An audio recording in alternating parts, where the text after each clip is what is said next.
Welcome to the channel. Today we will walk you through how to add a return address on the eBay app. This is very useful for sellers who want to ensure buyers can return items easily. Adding a return address helps you manage your returns. First, open the eBay app on your smartphone. Next, tap on My eBay, located at the bottom of your screen. Then scroll down until you see the Settings option and tap on it. After that, look for Return Address and click on it. Now, tap the plus icon located at the top right corner of the screen to add a new return address.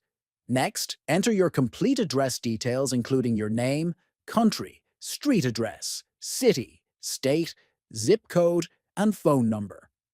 Make sure to check the box that says Set as Primary Return Address if you want this address to be the default for all returns. Finally, tap Done at the top right to save your return address.